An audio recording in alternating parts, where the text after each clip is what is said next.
morning. My name is Kate Selby, and I am the Sexual Assault Services Coordinator with the Durham Crisis Response Center. For over 31 years, Durham Crisis Response Center has been the standalone sexual and domestic violence agency in Durham, providing supportive services to survivors such as hospital accompaniment, counseling, support groups, and legal advocacy, as well as providing emergency shelter. DCRC also operates a 24/7 crisis line, both in English and Spanish. I've been doing this work for nearly 6 years, first in Washington, D.C. with the Rape, Abuse, Incest National Network, and now here in Durham. Before I get started, I'd like to remind you all that the content of today's presentations may be upsetting for all and possibly triggering for anyone who has experienced trauma. We all encourage everyone to take good care of themselves throughout today's seminar, and don't be afraid to take breaks and walk out if you need to. The nature of this work and of this issue in itself is traumatizing, and we recognize that it can be tough to hear all this and process everything. I'll be at the DCRC table for the entirety of this event, and I'm happy to talk with anyone who needs to process their feelings, is feeling triggered, or simply just has questions about the scope of what's being relayed to you all today. So please, everyone, be mindful of your limits and be sure to be gentle with yourself today, both during the presentations as well as afterwards. So a lot of you have heard the statistic 1 in 4. According to the Department of Justice, 1 out of every 4 women will be the victim of sexual assault by the age of 18. For men, this number is 1 in 6. Both of these statistics are staggering as well as very much minimized. We know that sexual assault is one of the most underreported crimes, and researchers typically agree that the numbers are much higher than these ratios dictate. Approximately every 98 seconds, another American is sexually assaulted, which means by the time I'm done with this sentence, another person will have been sexually assaulted in the United States. Only 344 of every 1,000 sexual assaults are reported to the police, which means about 2 out of every 3 go unreported. Why is sexual assault so dramatically underreported, especially compared to other violent crimes? When survivors were surveyed, they gave a variety of answers, including fear of retaliation, fear that police wouldn't do anything, belief that sexual assault was a personal and private matter, belief that what happened to them was not important enough to report or come forward, fear of getting their perpetrator in trouble, fear that the police wouldn't be able to do anything to help them, and most of all, fear that they wouldn't be believed. We as a society have this widespread misconception of what sexual violence looks like. We think of episodes of Law & Order Special Victims Unit where a man in a mask is pulling a woman into a dark alley or breaking into her apartment or attacking with a deadly weapon. In reality, sexual violence committed by strangers is in the minority, and only about 11% of sexual assaults involve a weapon or really any force of any kind, according to the Department of Justice National Crime Victimization Survey. Just this morning, I was on Facebook and I saw a video perpetrating a lot of different rape myths and being shared like wildfire in the name of safety for women. You've likely seen a lot of these videos or lists that talk about self-reported rapists saying what they look for in women when they attack them, how they look for women with ponytails or long hair that they can grab into, or women with clothes that are easier to remove, women who are distracted, looking through their purse, on their cell phone, seemingly easy for them to overpower. These posts talk about places women should be on guard or avoid because of how often they're abducted or attacked there. They talk about walking alone in garages, grocery store parking lots, bathrooms, etc. These posts go on to express ways women can keep themselves safe. The reality is that these posts are part of the problem, and they propagate rape myths and false information more than they protect us from violence. These posts also completely ignore that sexual violence is perpetrated against males and gender nonconforming individuals. Approximately 72% of rapes. Some researchers report this percentage as high as 89%, are committed by someone known to the victim, which means that their hairstyle, their clothing choice, their distractibility is irrelevant to protecting them.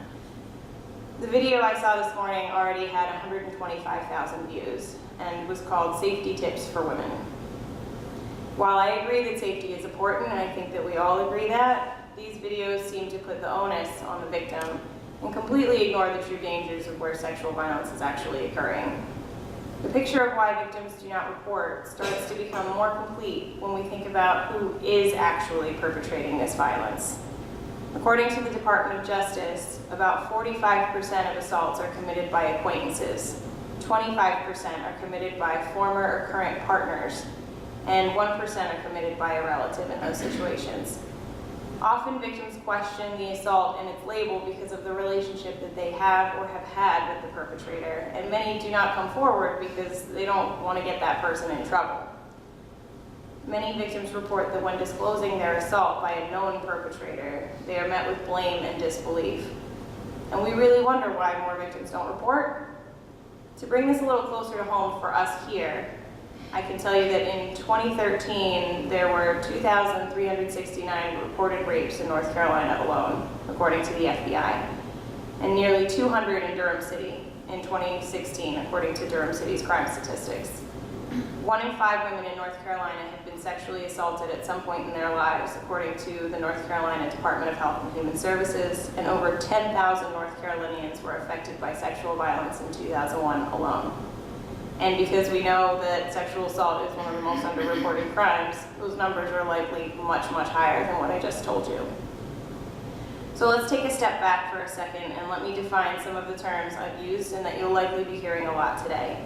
These terms often have different definitions in different states and by jurisdiction, but in North Carolina, first-degree rape is considered vaginal intercourse by force and without consent, which I think you guys could understand just hearing that definition. That leaves a lot of people out. And that's first degree.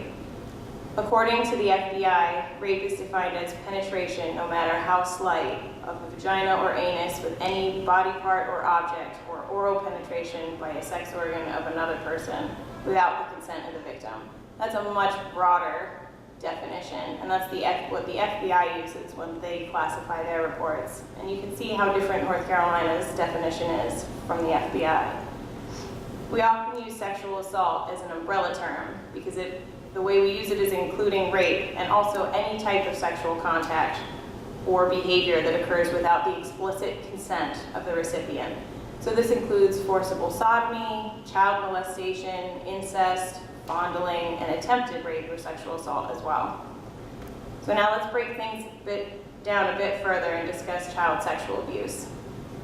According to the Department of Health and Human Services Child Maltreatment Survey, about 63,000 reports of abuse against children are substantiated by Child Protective Services per year.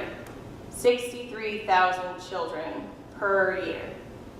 And remember, this is the number of reports they're able to substantiate or find evidence for. This is by no means all reports, nor does it consider as well the dramatic underreporting of child sexual abuse.